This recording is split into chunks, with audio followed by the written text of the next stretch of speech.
If I shot a 400-inch bull, I'd probably be a fan of that cartridge for the rest of my life, no matter what it was. Yeah, no doubt.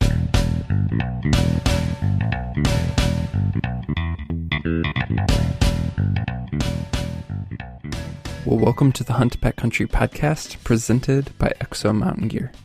This podcast and the gear that we produce at Exo Mountain Gear share the same purpose: to make you a more capable, confident, and successful backcountry hunter. Straight to the point, no fluff, and no BS. This show is all about providing you with valuable information from experienced hunters. In this episode, episode 69, we dive into our Building a Backcountry Rifle series and discuss the topic of caliber or cartridge selection. So first things first, when you go to build or buy a new rifle, is what caliber do you want? What caliber do you need? All kinds of variables come into play, from the type of game that you'll be hunting to the terrain that you're hunting in, and so much more. We discuss these variables today with our guest and also break down some of the top performing do-it-all big game hunting cartridges. Before we dive into the show, I want to give a shout out to Jeremy Mahan for leaving us a review on iTunes. Jeremy, for that review, we want to send you some Exo Mountain Gear swag, and thank you for leaving that review. Listeners, if you want to enter into future giveaways, it's really simple. Just consider leaving us a review on iTunes or wherever else you might be listening to this, or contact us with your questions, comments, or feedback by emailing us at podcast@exomountaingear.com. Well, Joseph, welcome to the show. How are you doing tonight? I'm well, thank you. It's been a beautiful snowy day in central Utah. I did a little bit of shooting, ranked some 1,000-yard targets, so life is good. Nice. That sounds like a good day. Steve, you're on the line as well. How are you doing tonight, buddy? Yeah, man, fantastic. Just regular old, Tuesday? Just go to work, go home, record a podcast here. Living the life, right? Yeah. Awesome. Well, just to get us started, Joseph, if you could give us, obviously, our listeners some context for those who aren't familiar with you, and give us some of your hunting and professional background. And obviously there's some overlap there as well, but introduce us to yourself and what you do and why we're talking to you today about caliber selection. You bet. Currently, I write full-time for Peterson's Hunting Magazine, Shooting Times Magazine, Rifle Shooter Magazine, and a couple of others. My background, I started shooting competitively and doing some part-time gunsmithing in my teens, and just eventually developed a real love for firearms and cartridges and for putting them to real-world use. I guided big game hunter professionally for about 9 years in Montana and southern Utah. Put myself partway through school doing that. Started just writing articles. I studied creative writing in college and thought I wanted to be a novelist, but started publishing a few magazine articles while in college, and one thing led to another, and here I am doing it full-time and loving the life I live. Yeah. That's great. Yeah, I'm a blessed man. I mean, deadlines are deadlines, and a job's a job no matter what you do, but I'm lucky enough to make a living doing what I love. So yeah. As far as my background in rifles and cartridges, I mean, that's just been a lifelong area of study and enthusiasm. I really enjoy working up hand loads with various cartridges, various projectiles for real world use, whether it's, competing in long range precision rifle matches or hunting with them wherever the case may be. I've done a lot of hunting with various types of projectiles and cartridges and so forth, ranging from, traditional flintlock muzzle loaders up through some pretty cutting edge modern stuff. So I don't know if I'm the ultimate authority, but I love the subject, so I enjoy talking about it. Yeah, well, we're glad that you're here to do that with us and share some knowledge. I guess, you kind of mentioned just in that last couple sentences there about flintlock all the way to the modern and the cutting edge. And obviously with the work that you're in, you clearly have an opportunity to check out the latest and greatest. Just my context, grown up hunting with firearms and have done most of my big game hunting with a bow, but I have experience with the standards, if you will, 270s, 30-06, and sort of those standard calibers. And I'm sort of amazed as I'm getting more up to speed of how many offerings there really are on the market. Could you just kind of, I know this is a big question, but sort of give us a little bit of a history, some of the trends about, moving from things like the 30-06, which is obviously over 100 years old now, but still somewhat relevant.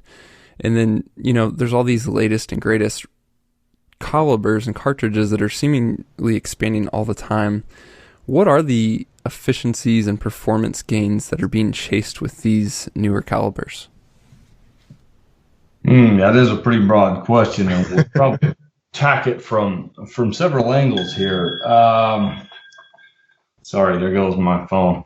The 30-06, of course, was instrumental in setting the foundation for a whole new way of looking at cartridge performance. The soldiers that came back from World War II had learned that they could effectively shoot 600 yards and farther, which, with the old 94 Winchester lever action 30-30s that most of them, or many of them, had grown up with, was simply impossible.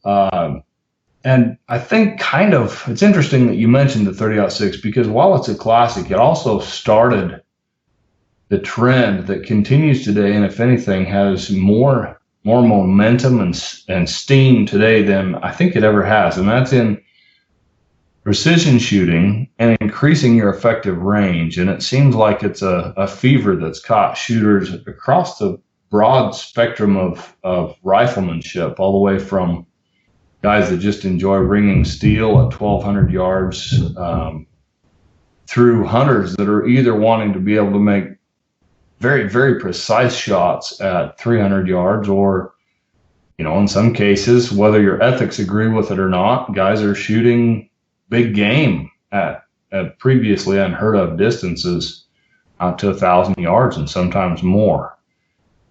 It's hard to really say, to attribute the what's driving this trend to any one emotion or desire among hunters. But in cartridges specifically,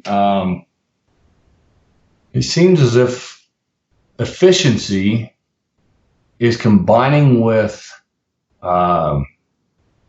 really cutting edge cartridge design and modern projectiles that have better aerodynamics than ever before.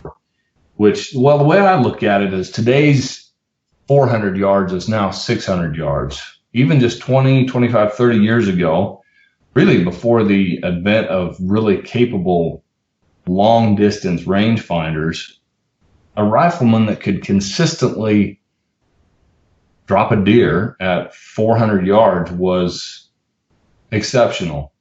Today, that same rifleman can consistently drop a deer at 600 yards. And there's a lot of ethics that come into it. I hope we have a chance to discuss that a little bit too. But to do that, to be effective and ethical at 600 yards and even a bit further, there are a lot of things that come into play. But primarily, you've got to deliver your projectile to your target with, one, enough velocity to expand that projectile, and two, enough energy to effectively kill that animal. And in order to do that, you've got to drive it fast enough. The trade-off is typically when you shoot a bullet really fast, you're going to wear out your barrel quickly. And today's hunters that are gaining these proficiencies typically are shooting a lot. I think today's shooters put a lot more rounds downrange than your typical hunter did, at least here in the wide open West where I live, and these trends are so strong. And so a lot of the guys want a cartridge that they can look down the road with, where they're not thinking, okay, well, I'm shooting a box practicing and 2 or 3 shots a game each year, I don't need a barrel that will go 3,000 rounds. A barrel that will go 600 rounds is fine. So I'm going to get that 7mm Ultra Mag and drive those bullets just as fast as I can. Instead, I think a lot of shooters are trending toward cartridges like the 6.5 Creedmoor and the 280 Ackley Improved and the 7mm short action Ultra Magnum, which are all very efficient cartridges, and you can get 2,500, 3,000, sometimes as many as 5,000 rounds through a rifle if you take care of it. And that enables these hunters to develop greater proficiency than they would if they were shooting in cartridges that burned up their barrel quickly. Okay. Yeah, that's helpful. I mean, it's interesting. Again, I'm a hunter, not a shooter. Not in-depth knowledge on all these calibers, but it seems to me from a sort of an outsider's perspective, there was a trend, at least for a while, to go with the biggest, baddest, fastest cartridge, which, as you said, there are some disadvantages to barrel life being one of them. Obviously, just cost can be another factor for guys. The pounding of the shooting can be a factor. Guys simply can't put as many rounds down range with these calibers. And so what you're saying with some of these other cartridges like the 6.5 Creedmoor is you're still gaining efficiencies, but you don't have some of those downsides. They are more shootable, if you will. They do have longer barrel life, things of that nature. Is that what you were getting at there? Yes. Okay. And it's not to say that those hot rod cartridges are a thing of the past. They really aren't. It's just that they're guys trying to extend their effective range are not leaning on them as heavily because they don't, since you have a good rangefinder, you don't need a cartridge that shoots as extremely excessively flat as something like, a 257 Weatherby, which used to be an extraordinarily popular antelope and wide open mule deer country gun, because if you made an error in range estimation and you were 50 or 75, even 100 yards off, that short-term flat trajectory made a big difference, and it might save you from a miss or worse, a wounded animal. The reason I say short-term trajectory is because cartridges like, the 257 Weatherby, since we started with that, typically shot lighter bullets very, very fast, but those bullets weren't really aerodynamic. Since they were started so fast, they shot very flat to 350, 400, even 500 yards, but then they start dropping quickly because they've lost so much speed. Today, shooters tend to pick a sleek aerodynamic projectile that holds on to velocity better, and they don't have to start it as fast. So they're not, like you say, they're not getting the pounding on their shoulder, and they're not wearing their barrel out and so forth. Cost isn't as prohibitive, but those cartridges aren't gone. I mean, the fact that Weatherby just announced the fastest factory 6.5 cartridge available, the fastest that's ever existed, and it's 6.5 300 Weatherby, speaks to that. That cartridge has already got a bit of a small bit of a cult following. If you're a Weatherby guy, you got to have one, and it's amazing. It's pushing 130 grain bullets at 3,500 feet per second. That's almost up to 22-250 speeds. Yet you've got a lot better aerodynamics in your bullet. So a lot of performance, short barrel life, but a lot of performance. Yeah. So for our listeners out there, excuse me, help us think through, there's these specialty cartridges. You mentioned something obviously, super fast, super flat shooting can be helpful for open country, antelope, mule deer, where these longer shots are possible. And so you have like a specialty selection based on that hunting scenario. But there's other guys who just want to hunt pretty much anything and everything.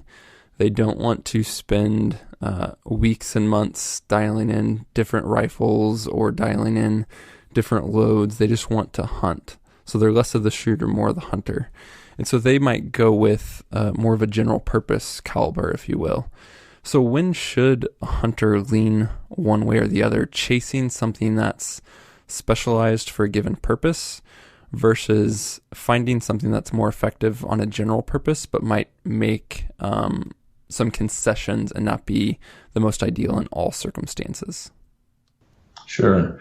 I think it depends a lot on your passions and your hobby and where you're approaching from. And I've got an example I can give here that actually showcases this perfectly. I've got two really good buddies that are both neighbors of mine. Both are hunters, both are shooters. However, one lives to hunt, the other lives to shoot, and they cross over in the middle. Both are currently building or assembling the parts to have a really fine custom gunsmith build a new hunting rifle. They're both going to be premium hunting rifles. The shooter is choosing a specialized cartridge, and the hunter is choosing something that's more available on a broad spectrum. And we've had some long conversations about this. So my buddy Wes Hogan is the serious hunter, and he's one of the best I've ever met. He's also a very good shooter. But after some long discussions, he settled on going with the 7mm Remington Magnum simply because it's a high-performance cartridge that doesn't beat you up, and ammunition is available in just about every corner gas station in every podunk town in Western America, right? And it's got enough authority for game up to and including moose, yet it's not overpowered for, especially with a decent muzzle brake for somebody like his wife to shoot. My other buddy, on the other hand, Ty Evans, he's a serious shooter. He's working on finishing up his gunsmithing certificate currently, and he's building a 280 Ackley Improved just because he loves the study of the cartridges and working with a high efficiency specialty cartridge to milk the best performance he can get out of it. The interesting thing is, in the final analysis, these guys are going to be shooting similar bullets, same diameter, similar weights, maybe even the same weight, within 50 to 75 feet per second of each other and getting almost identical downrange performance. But they're coming from very different backgrounds. The one guy is choosing a cartridge that's, easily available. The other one is choosing a specialty cartridge, and they're both getting the performance they need. So as far as when to choose something that's a good broad spectrum cartridge, I think that's anytime you may be limited in your financial budget and you just aren't going to be able to purchase 4 or 5 different hunting rifles so you can pick and choose, the perfect one for the task. And I think you don't have to. There are a lot of guys, there's an old saying, beware of the one rifle hunter, because he's going to be very, very proficient with his tool. And if you want to shoot a 30-06, as long as it's a good, accurate one and it's reliable, more power to you. Western hunters have been effectively using that cartridge to a quarter mile or even a bit more for, like you said earlier, over a century now. Another really good one is the 7mm Remington Magnum. Another is the 300 Winchester Magnum. Those three are probably my top 3 choices for a do-everything Western big game cartridge. We want to take just a minute to thank Weatherby for making this series possible. When Steve and I were shopping for rifles, we reached out to Weatherby and asked if they would be willing to partner with us and help bring you guys this series, and they were more than happy to do that. So thank you, Weatherby. One thing that stands out from these Vanguard S2 backcountry rifles that Steve and I have been shooting, and this stood out right from the moment I got the rifle out of the box to my first range trip to all the continued shooting that I've done, is the trigger. It's light and crisp, and it's a 2-stage trigger. Now, I've spent aftermarket money dropping triggers in other rifles I've owned in the past. This Weatherby factory trigger rivals those and even exceeds some of the aftermarket triggers that I've used and purchased myself. It's adjustable, but I haven't even needed to adjust it. It's just a great feeling trigger. If you guys want to learn more about the Weatherby series of Vanguard rifles, in particular the Backcountry, be sure that you check out weatherby.com. Alright, let's get back into the show and continue discussing caliber and cartridge selection. there's an investment of money and time on the specialized side. And I would assume, and this obviously goes hand in hand with off-the-shelf ammo availability, that if you're not going to be reloading, that it makes more sense for most guys to go with more of a standard cartridge. That way they're able to easily find factory ammo. Yeah, that can have a big effect on the cartridge you choose. Sometimes, though, you get a lot more performance, whether it's accuracy or downrange terminal performance, or both, through hand loading, even if you're shooting on one of the most common cartridges there is. So for hunters that are looking at getting into Western big game hunting and really want to get the most out of their chosen caliber, whatever that may be, I'd never write reloading off, even if it's looked at as a future desire. As far as the specialty stuff, interestingly, and maybe because it's kind of a specialty cartridge and not as common, and it's marketed for a high performance demographic of shooters, typically the factory ammunition you can get, while your selection isn't as broad, what you can get is very good stuff. For instance, the 6.5 Creedmoor we mentioned earlier, there are a handful of very good hunting loads out there. Probably my favorite currently for that cartridge is Hornady's Precision Hunter factory ammunition, which shoots a 143 grain ELDX bullet, which is really, if you're rifleman enough, it's enough bullet to take game cleanly well past 600 yards. My niece has shot, she's 13. Yeah, she's 13 this fall, and she shot 2 elk with it, a cow elk on a depredation permit, and then a spike bull on Utah spike elk hunt. And it works well. It's not going to knock an elk wobbly like a 300 caliber or bigger will, but elk are tough, and they're hard to put down with one shot no matter what you're shooting. Another good example would be the 280 Ackley Improved. Nosler has some great factory ammunition for it. It is hard to find, but when you do find it, it's pretty high performance stuff. Okay. Yeah, that's helpful. Could we go back to Joseph? I'm sure some listeners' ears sort of peaked up as you mentioned the 30-06, the 7mm rim mag, and what was the other one you mentioned as sort of your top 3 for a do-it-all cartridge? The 300 Winchester Magnum. Okay, 300 Win Mag. Okay. Could we kind of talk a bit about the 3 of those for a bit, and can you make some comparisons there for the guys who heard that and are super interested in the do-it-all cartridge and want to learn more about, why you picked those 3, and then maybe some of the pros and cons of each of those 3? You bet. And towards the end of that discussion, we could throw in a couple of contenders, other cartridges that could be considered, but maybe just aren't quite there with the top 3. That'd be great. And if I ramble on, don't be afraid to jump in and steer me back onto the straight and narrow here. No, we're ready to soak this up. Okay. So for me, living in the Rocky Mountain West and having hunted from Alaska down through Mexico, a do-everything cartridge has to be around that fits several different criteria. It's got to be cleanly capable, ethically capable of taking the biggest game that I anticipate hunting with it. Now, I'm talking hooved game here and possibly black bears. The big bears in the West are a different matter entirely, and when you hunt them, you do need a specialty cartridge. Something big.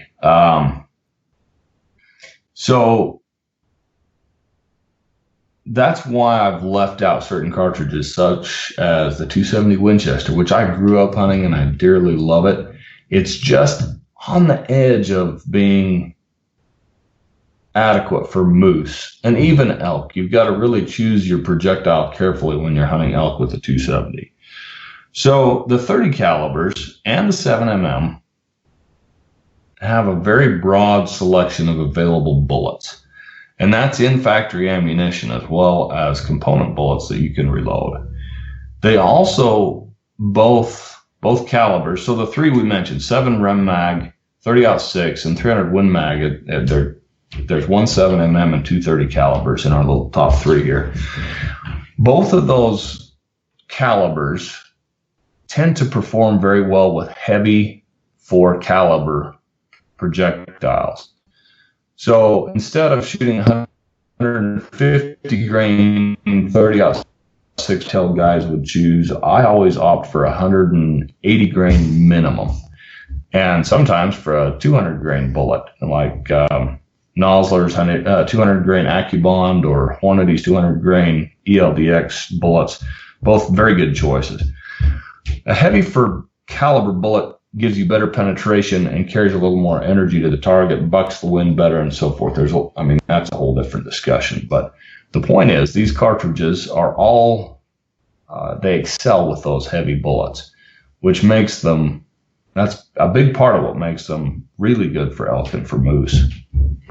At the same time, all 3 of these cartridges drive projectiles pretty fast.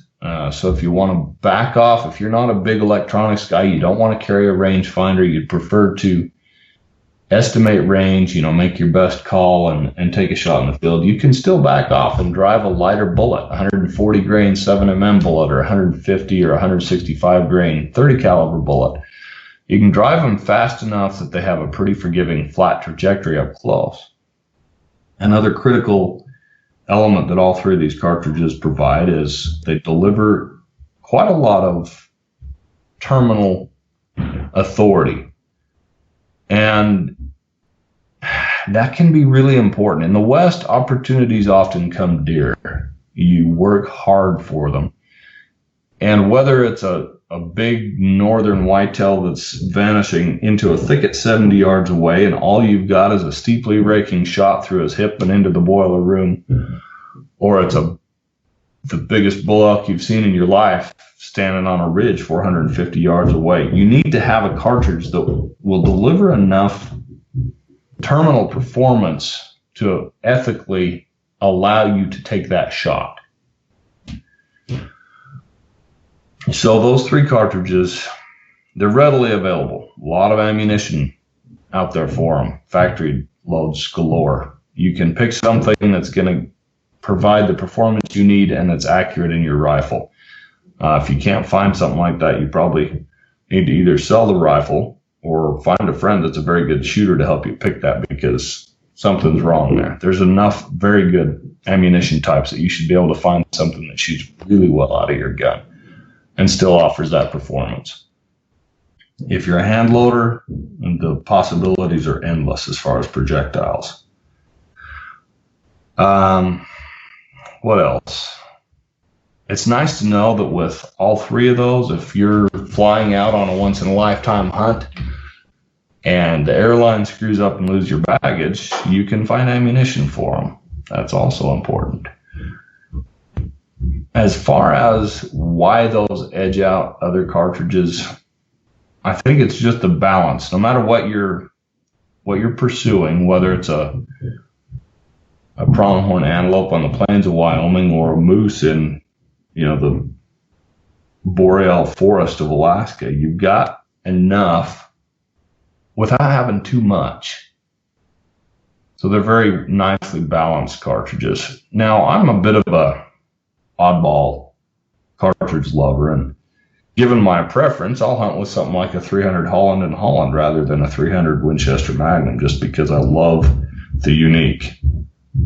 That said, I think I've shot more bull elk with a 300 Winchester Magnum than any other cartridge, and if I had to rate one at the top for all types of Western hunting, including moose, I would choose the 300 Winchester Magnum. If moose wasn't on the agenda, I might opt for the 7mm Rem Mag. But the 300 Winchester Magnum, I've got a soft spot in my heart for it, purely because I've had such good luck with it on game. It hits hard, it's not finicky, and I've learned to trust it. A year and a half ago, I drew a tag here in Utah that I'd been putting in for most of my adult life, and pulled a limited, what we call a limited entry tag. It's basically a special lottery tag that you build points toward. The longer you put in for it, the higher your chance of drawing it. But it's, geez, I think I've been putting in 17 years, and I still beat, I think, something like 11 to 1 odds to draw the tag. And public land hunt, I went hunted with my twin brother and my good buddy Wes Hogan that I mentioned earlier. Non-guided hunt. I grew up down on the unit that I drew, so I knew it real well. And I ended up finding a bull that we had a few pictures of, trail camera pictures, and made a really lucky shot on him at 70 yards and dropped him, just knocked him flat with a 300 Winchester Magnum, and he scored officially 402 gross. Wow. So he's just a tremendous bull, probably the best animal I'll shoot in my life. If I shot a 400-inch bull, I'd probably be a fan of that cartridge for the rest of my life, no matter what it was. Yeah, no doubt. This one, the rifle is a Kimber 8400 with a really nice walnut stock that I had a custom barrel put on, and then Doug Turnbull, who's a specialist restoration expert of Winchester firearms and does a lot of British side-by-sides and so forth too. Color case hardened the action in the bottom metal and so forth, and refinished the stock with Winchester's original French red finish and so forth, and it's just a fantastically beautiful rifle. I took that to Africa the year before, to Namibia, on a free range hunt, and made 13 one-shot kills with that rifle over there. So that also, you do something like that tends to solidify your faith in your cartridge as well. Yeah, absolutely. What's short mags? And I almost bought like a rifle a few years ago that was a 300 WSM. What's the difference there? I don't even know. A buddy just said, that's the one I would buy if I was me. So sure, they have certain advantages and some very tangible disadvantages. So what a short magnum is, it's a very fat case that's short enough to fit in a short action rifle. So those who promote short action rifles say, well, you have a faster response time because your bolt travel is shorter. Right, so it takes less time to rack your bolt all the way back and put a fresh cartridge in. Also, excuse me, since your action is shorter, it's stiffer and it vibrates less, which on theoretical terms promotes accuracy. Also, with a short cartridge, a shorter, broader column of powder inside, you theoretically should have a more consistent, more efficient powder burn. So you can use a little less powder in a shorter, fatter column of powder and get about the same performance as you do with a long, skinny powder, column of powder that has to burn basically from the rear forward where the primer ignites it. So the short magnums were extremely popular for several years, about, 12 or 15 years ago when they came out. And one in particular, the 300 Winchester Short Magnum, is still pretty popular, and it's a great cartridge. The reason that they kind of fell by the wayside as a group is that they're hard to make feed smoothly and reliably in a bolt-action rifle. Basically, the shorter the cartridge and the fatter it is, the steeper the angle that it has to achieve coming out of your magazine box, and then basically rattling forward and up and centering itself and diving into your chamber. And a lot of rifle manufacturers found that their bolt action just didn't play nice with short, fat cartridges.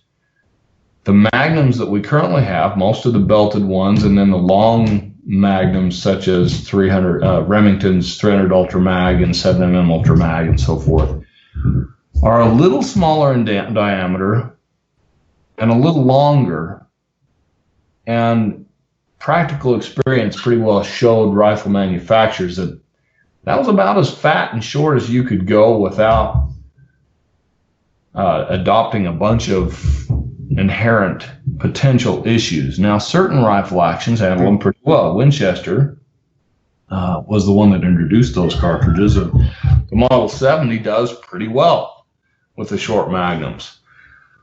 And with appropriate gunsmithing, most actions can be made to feed them well. But it is an extra headache, and sometimes a very, very large extra headache. So they kind of fell by the wayside. I had a beautifully accurate custom rifle on loan for a couple of articles last year in 7mm Winchester Short Magnum, WSM. And I was given the choice of what cartridge I wanted to try, and so I asked what they had on their shelves, and that one caught my ear. They said they'd had it, this company, the rifle company, said they'd had it for about 5 months and hadn't been able to sell it. I said, well, I'd like to try that cartridge, so let's give it a shot. And that rifle, it was by Fierce Firearms in Gunnison, Utah. It was absolutely a half-minute gun, very accurate, but it was finicky. I had to do a lot of hand load development to find that perfect load. But worse than that, it took me weeks to find any brass to start reloading. And not a store, even the big box stores in the area, didn't carry ammunition. So that's a disadvantage to some of the short magnums, especially if if you find a used rifle that's just a great deal, let's say a really nice Ruger Model 77 or something for $300. You may not want to buy it without researching whether or not you can get ammunition first. So that's kind of where the short magnums come in. Now, there are a couple that are worth considering. If you're shopping for a big game rifle, a 300 Winchester short magnum is probably the best of the lot, purely because it's pretty popular and pretty available. You won't be able to hand load it to the same performance as a 300 Win Mag, but in factory ammunition, the two are, for practical purposes, they're ballistic twins. Okay. Another one that's experienced a comeback is the Remington Short Action Ultra Magnum. And it really occurred because a few years back, somebody won the 1,000-yard championships at Camp Perry with a 7mm Remington Short Action Ultra Magnum. And so there was quite a stir of excitement among a bunch of the precision-minded guys. And that's a pretty good cartridge. That's good. So can we touch base on the three we mentioned as well? And I'd like to talk a little bit more just about comparing them to one another. I mean, as you mentioned, they're all great choices, but even within those three, what are some of the factors to consider that could help our listeners who are maybe on the fence about deciding among one of those three? I mean, just in looking at it, I see some noticeable differences just among recoil when you talk about the 300 Win Mag down to like a 30-06, for example. And for the guys who, aren't shooting a rifle for a living and who are willing to admit that we're all not macho and can handle anything and everything, I mean, guys do develop flinches. And so I've seen it with guys with the 300 Win Mag who think they're fine, but they put more than a couple rounds down range and they start getting some issues. So is recoil one of those differences to consider? And what are some of the other attributes to consider among those three that might help a guy make a better decision? Sure. Recoil definitely is a factor. A lot of that can be mitigated by rifle design. And if you're willing to carry a pair of earmuffs with you while you're in the field, by all means, put a brake on your muzzle. That'll make your 300 Winchester Magnum shoot about like a 270 or even softer. So there are ways around it. But purely in terms of cartridge performance, when we compare those top three, the 7 Rem Mag, the 30-06, and the 300 Winchester Magnum, each have some specific advantages and a few disadvantages. Now, they're also all really well-balanced cartridges, and that's why they kind of make my top three. So these differences are going to to be a little, how shall I put this? They're pretty specific and not necessarily very important. But let's start with the 30-06 since it's the oldest. And to this day, still probably the most popular big game cartridge in existence in America, possibly worldwide. It, without doubt, is the best option for a hunter that doesn't want a lot of fuss, a lot of muss, doesn't want to practice a ton, doesn't like recoil, and doesn't really plan to shoot anything past 300 yards. Inside of 300 yards, the 30-06 is absolutely fantastic on just darn near any hooved game you'd like to hunt in North America. Past there, the only reason that the 7 Rem mag and the 301 mag edge it out is because they start their projectiles faster and they carry energy a little further as a result. Also, you can shoot a little heavier bullet faster, which can make a big difference. We'll get to that in a minute. The 30-06 has the advantage of much less expensive ammunition. You can go into Walmart and buy a pretty good high-performance box of, my choice would probably be a Remington 180 grain core-locked bullet. It's probably going to be accurate in your rifle. It will perform well on game, and it's probably not going to cost you more than about $20. Also, you have the lesser recoil. Of the 3 cartridges, the 30-06 definitely will recoil less, probably 20 to 30% less than the 300. Another advantage is that it performs well out of a shorter barrel, so you can carry a 22 or 24-inch barrel and be just fine, where with the magnums, you really don't want to go shorter than a 24, and if you want to get the best out of it, you're probably going to shoot a 26-inch barrel. Additionally, most bolt actions will carry 4 or 5 30-06 cartridges because it's a slightly smaller diameter cartridge, as opposed to carrying 2 or 3 of the Magnum cartridges. So you've got more ammunition in reserve. We all hope that we can take whatever big game animal we're shooting with one shot, but none of us are perfect, and we can never foresee everything that happens in the field. So it just isn't a bad thing to have extra rounds on tap, right? So those are a couple of the great advantages of the 30-06. Another in-factory ammo, you've got, if you're willing to search for it, you can find just about any projectile that you want to shoot, which gives you the option of tailoring your load to the game you hunt. Reloading it is easy. It's a forgiving cartridge to reload and inexpensive. It doesn't burn as much powder as the bigger cartridges. On the downside, all the 30-06 gives up is velocity. So let's tie in some distant performance here, because really when we're talking the difference between Western big game cartridges and Eastern big game cartridges, distance is one of the primary dividers, and game size is another, although you can count in some of the moose up in Maine and so forth, and you're right back there among big hooved game. But let's focus on distance for a minute. The 30-06 in the hands of a very capable rifleman with correct projectile choice is good to about, we'll call it a quarter mile, 440, 450 yards. And a very accomplished rifleman can ethically kill past that, but you've really got to know your stuff. The 30-06 is most at home inside 300, maybe 350 yards. So that's probably its only weakness, is that it's not great past 300 yards. Inside of that, it's absolutely fabulous. Let's move to the 7mm Remington Magnum now, which is the smaller bore diameter, but it shoots a projectile faster. If you're shooting, let's say, 160 grain bullets and lower, you really don't gain a whole lot on the 30-06 except a little bit of speed.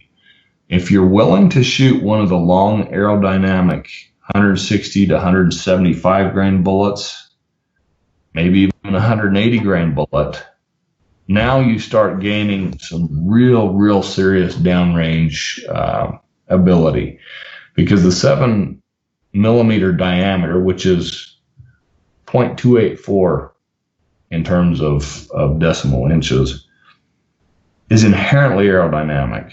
So you can get very high BCs, ballistic coefficients, with these bullets, and if you push them fast enough, you get minimal wind drift, minimal bullet drop, and maximum energy retention downrange. And whether you're shooting 200 yards or 600 yards, energy retention is important. And best of all, you get it in a cartridge that doesn't kick a whole bunch harder than a 30-06, assuming comparable rifle weights and stock designs.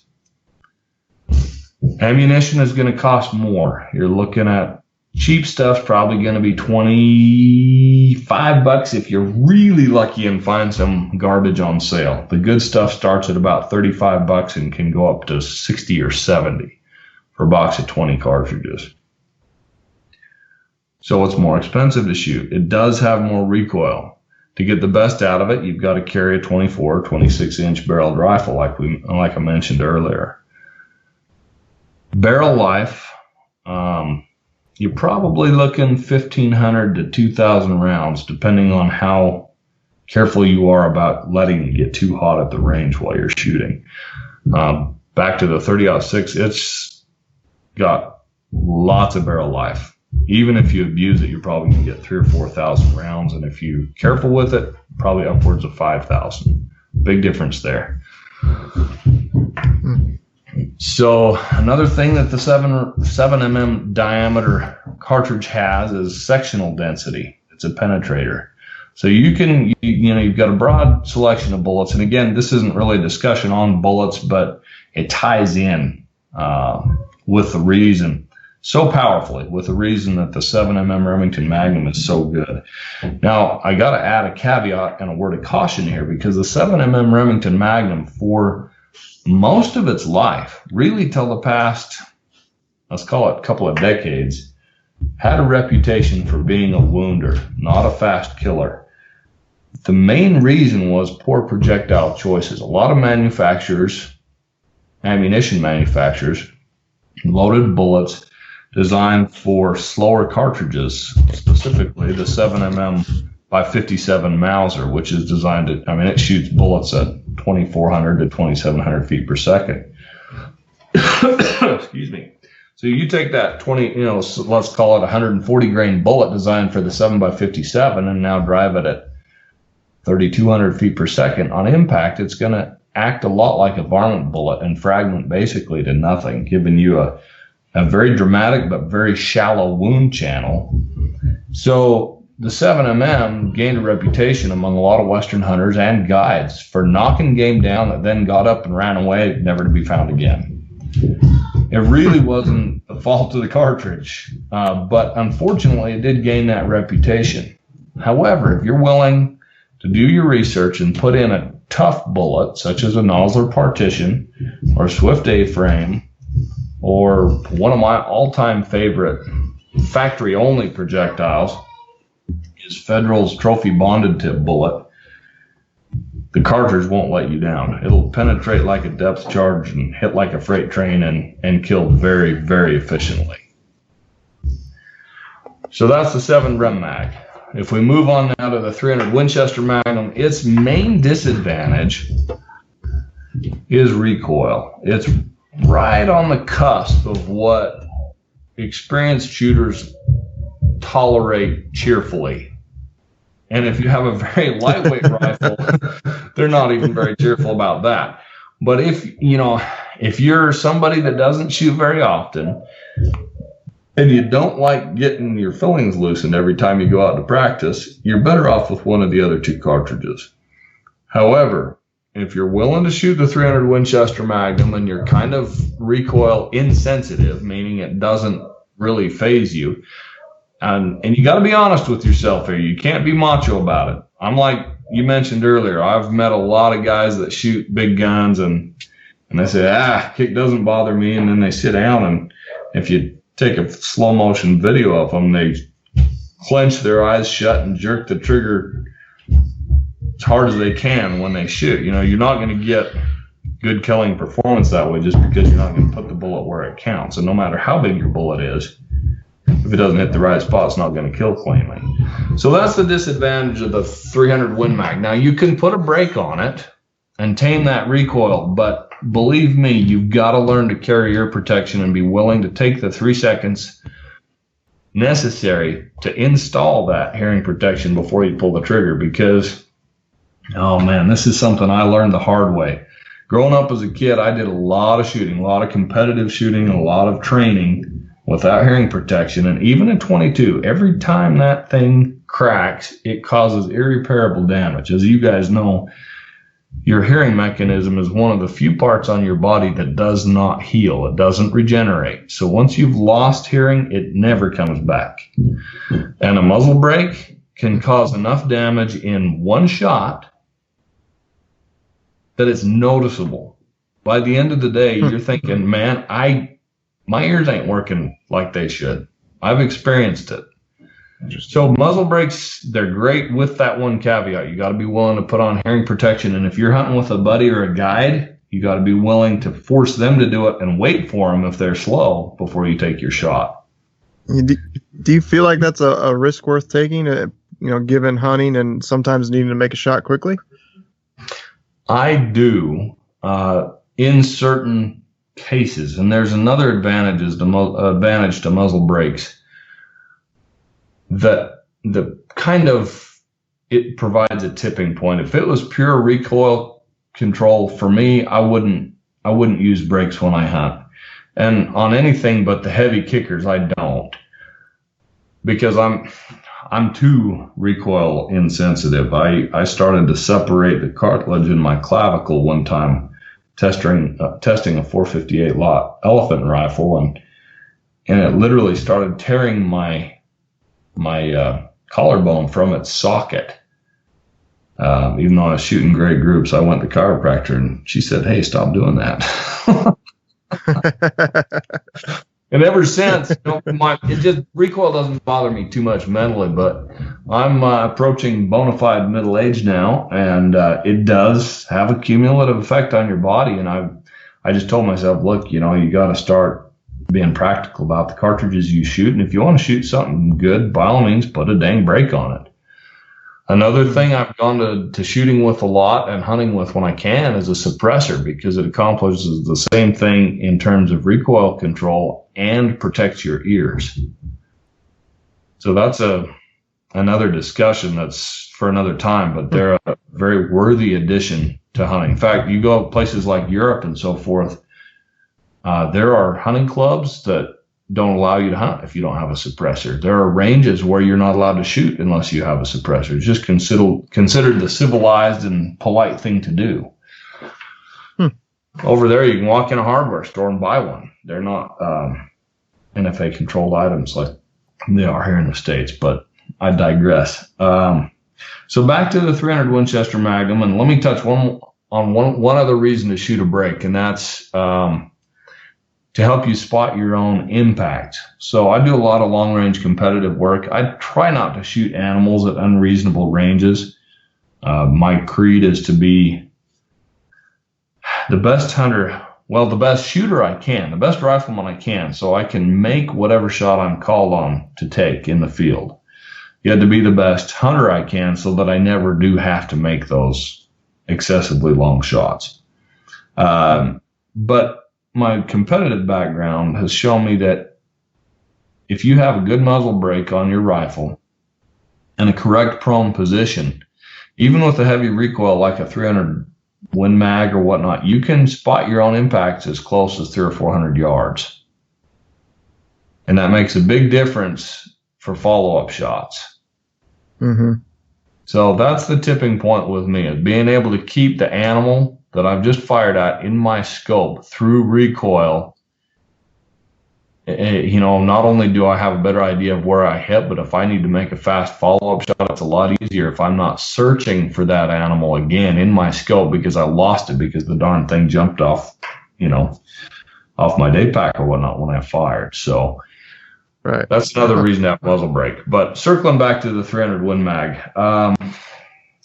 Ammunition cost is going to be very similar to that of the 7 rem mag. Recoil is heavier. Performance on game is better. Performance at extreme distance isn't quite as good as the 7 rem mag. On game, the 300 Winchester Magnum, just because it has that larger frontal diameter than the 7 rem mag, it will almost always have a more noticeable effect on impact.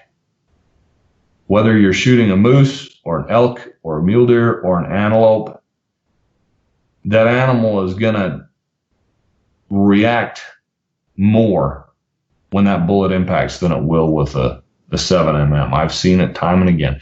Some of that depends on bullet choice, but assuming that you're shooting similar bullets of similar construction, it will hit an animal harder. Now, that doesn't mean it's going to kill it faster. It may knock it down a little more effectively. But big, tough Western big game animals don't get knocked down very often. Even mule deer, they'll take a bullet and go a long ways.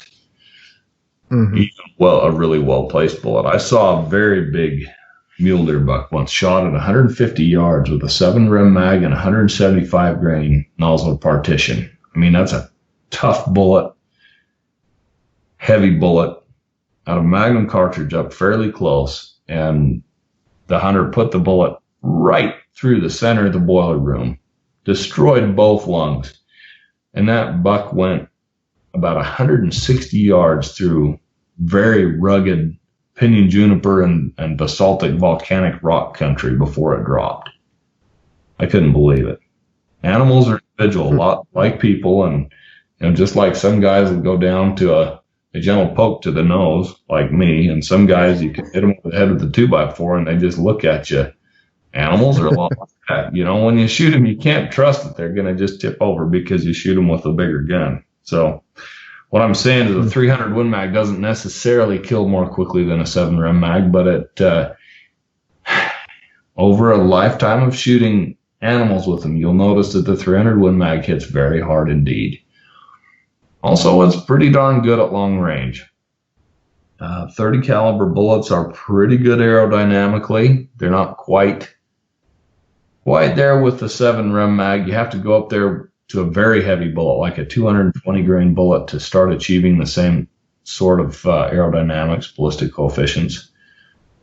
But you can do it. Let me think. What other advantages and disadvantages? Really, the only disadvantages of the 300 Win Mag is the recoil, cost of ammunition, and then, of course, in some guns, you only have 2 rounds in the magazine. Most will carry 3 rounds in the magazine. So if you're willing to pause and top your chamber off from your magazine pouch or your cartridge pouch, your pocket, wherever you carry your extra cartridges, you've got 4 on tap. So you can get around that. Anyway, it's out of the 3, like I mentioned earlier, the 300 Win Mag is kind of the nearest and dearest to my heart, although I've hunted with all 3 and will continue to do so with perfect faith in them. Mm-hmm. Joseph, yeah, I mean, that's been very helpful information. We could honestly talk, another 20 episodes, another 200 hours. I mean, that's why, as you, of all people, know, as a writer, there's always plenty to discuss on this topic, but just trying to narrow things down to some of the best do-it-all cartridges for Western big game hunting, and then giving some pros and cons, which we've accomplished tonight, has been an incredibly helpful discussion, not only for myself, I know, but just for our listeners, I'm sure, as well. So thank you for that. Absolutely. My pleasure. Yeah. I would love to go back just one more thing before we wrap up. It was something you mentioned in passing, and, anytime you talk about caliber selection and you don't mention somebody's favorite, they're going to get their feelings hurt. That's how it goes. Yeah, I know. Oh, yeah. Yeah. So you mentioned 270, and it was, borderline compared to maybe some of the 3 that we mentioned. And just one aspect I want to touch on, and not the larger conversation, but you mentioned 270 for elk and being careful and particular and strategic about bullet selection when shooting 270 with elk. Could you elaborate on that and maybe just really quickly give some recommendations on a good bullet choice for those guys who are touting that 270 in the elk woods? Absolutely.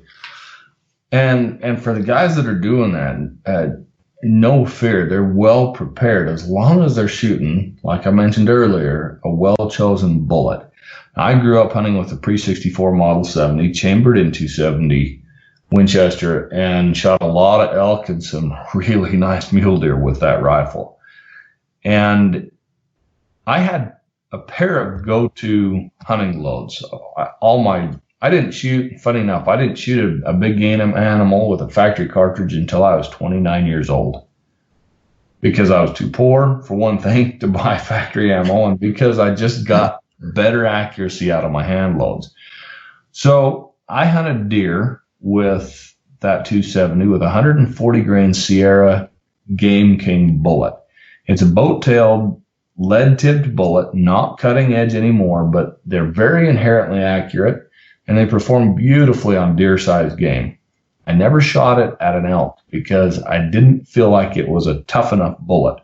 When you go from a 200 to a 300-pound mule deer up to an elk, a big mature bull can go 800 plus. I've helped dress out and pack out bulls that I'm positive were between 1,000 and 1,100 pounds. Now, most aren't. In most regions, a very big mature bull will go 800 pounds, but the genetics in some areas just result in these massive bodied bulls, and they've got big bones, dense muscle, broad rib cages. You need a bullet that will penetrate. It's got to expand as well. We don't want to be putting knitting needles through it, holes through elk with a bullet that doesn't expand. But so my load for 270 for elk was 150 grain Combined Technologies Partition Gold. That's a bullet that's since been discontinued, but it was basically a partition with a black coating on it and a steel cup inside the rear of the jacket. Now, that's a dual core jacket. You've got an H-shaped jacket with a lead core inserted from in front and one from rear, and that rear core had a steel cup around the front just to help prevent the shank of that bullet from deforming. I don't know that it was really a better projectile than the standard 150 grain Nosler partition, but it was good and it shot well in my gun, so I stuck with it. These days, I would just simply choose 150 grain partition and go with it if I wanted to use a partition.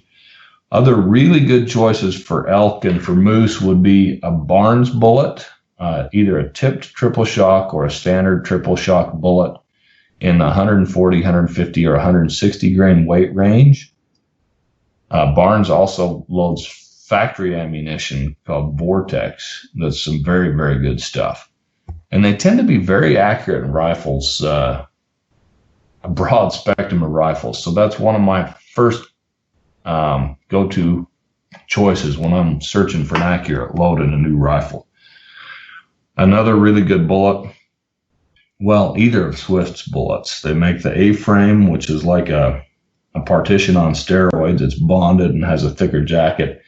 Not real high BC, so it's not good at long range, but their other bullet, Swift's other bullet, makes up for that. The Sirocco 2 is a bonded bullet, high BC, very tough. It's an outstanding bullet for broad spectrum Western use.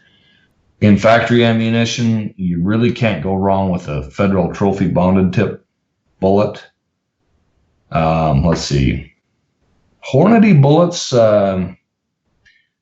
I really like most of their stuff extremely well for deer, and the heavier bullets for elk in their standard cup and core, lead core, copper jacket type things.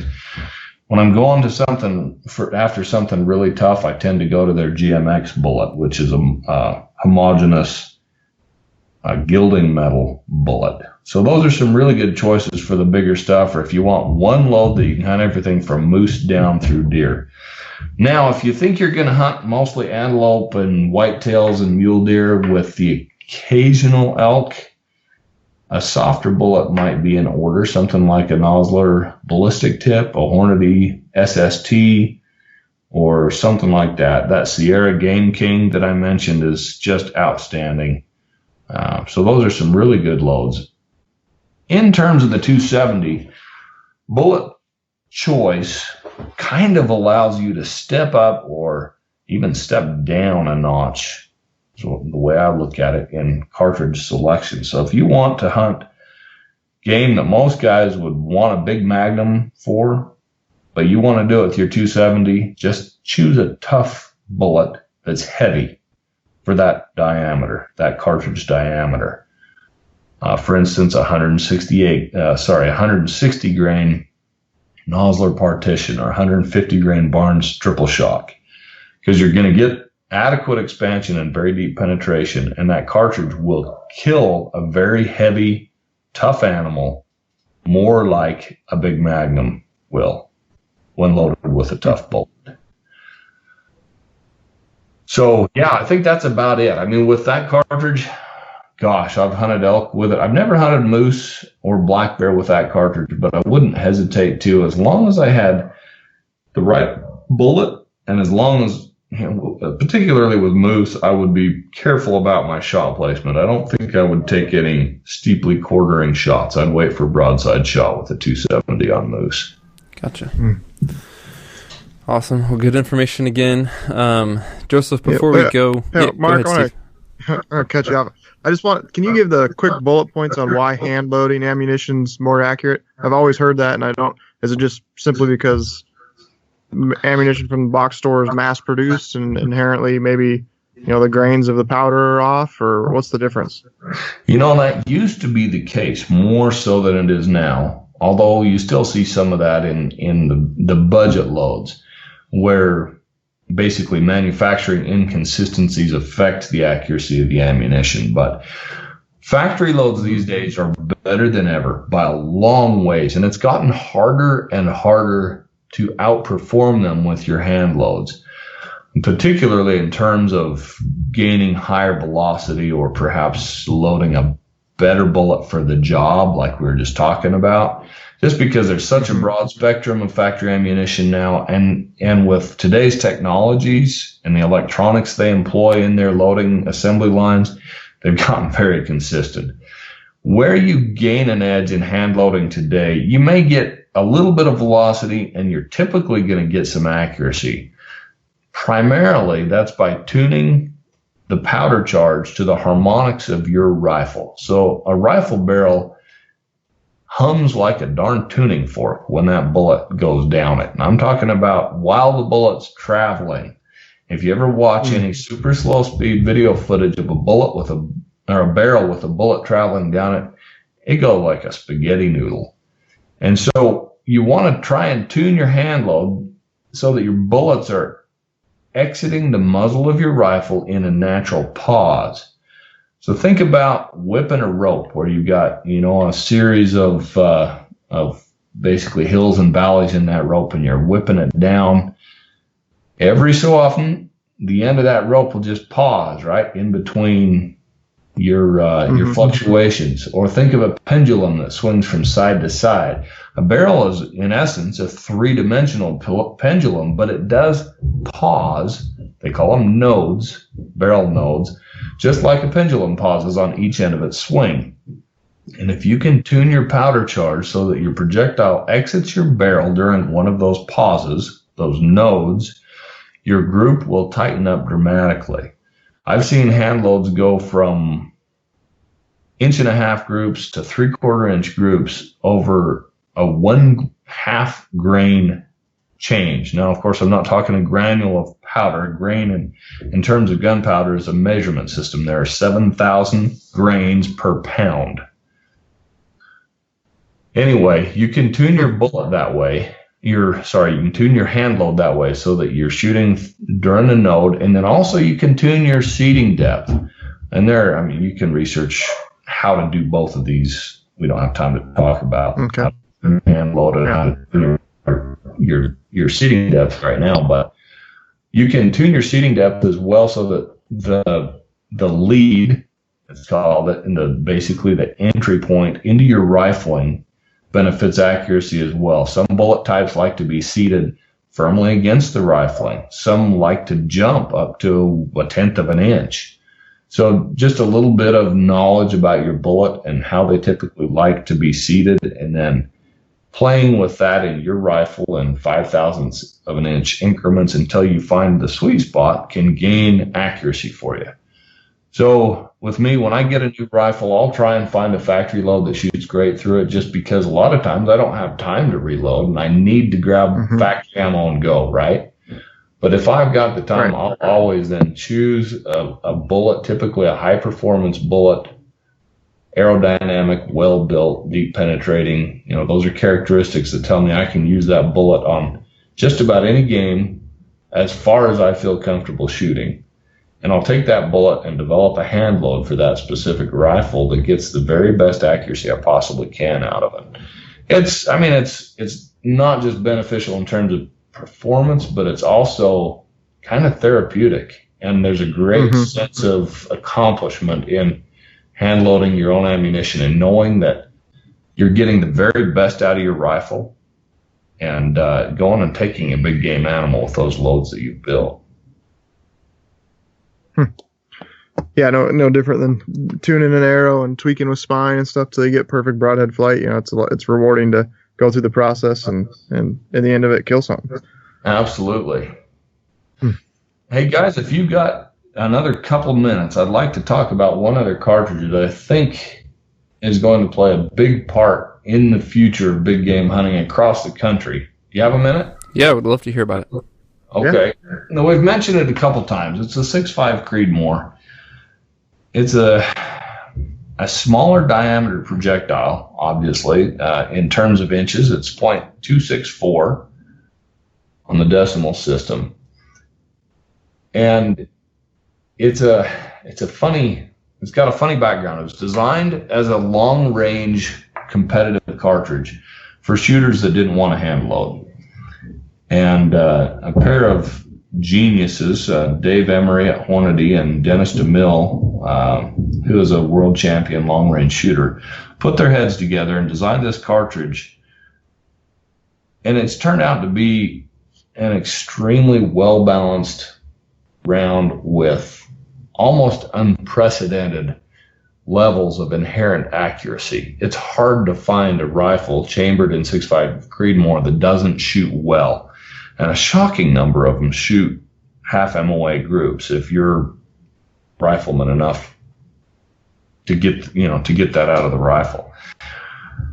At SHOT Show, almost a year ago now, so the 2016 SHOT Show, I did an informal poll of custom rifle manufacturers and the big box rifle manufacturers on cartridges. And I asked all of them, what's your most popular cartridge today? In every single case, it was the 6.5 Creedmoor. The big box manufacturers were adding more new variations on all their bolt action lines than any other cartridge. And the custom guys, almost to a man, said they were building as many 6.5 Creedmoor rifles as all other cartridges combined, purely because of the high performance nature of the cartridge. It's very low recoil. Almost all factory ammo is going to shoot through your gun really well. And because of the inherent aerodynamics of the 6.5 millimeter projectile, if you've got a good one that's built for distance, by the time it passes 300 or 400 yards, you're already carrying more energy, more velocity, and as much bullet weight as a 270. And it's a short action cartridge that burns less powder and recoils less. You get out to 600-700 yards and it's walking all over the 270, which I hate to say because I love the 270 cartridge, but the 270 is not an inherently aerodynamic diameter. I know that's kind of an odd concept, but it exists. And the 6.5 is. So the way I look at it is, I've said this before, I'll say it again. I think the 30-06 was the game-changing cartridge of the 20th century. It brought hunters and riflemen to a new way of looking at shooting. I believe that the 6.5 Creedmoor is the 30-06 of the 21st century. It's not as good on elk because it doesn't carry the bullet weight and have the frontal diameter, but it will take elk, and on deer, antelope, mule deer, whitetail deer, whatever. It's so incredibly good that, anyway, it's an amazing cartridge. I really do think it's going to be one of the major players for the next century.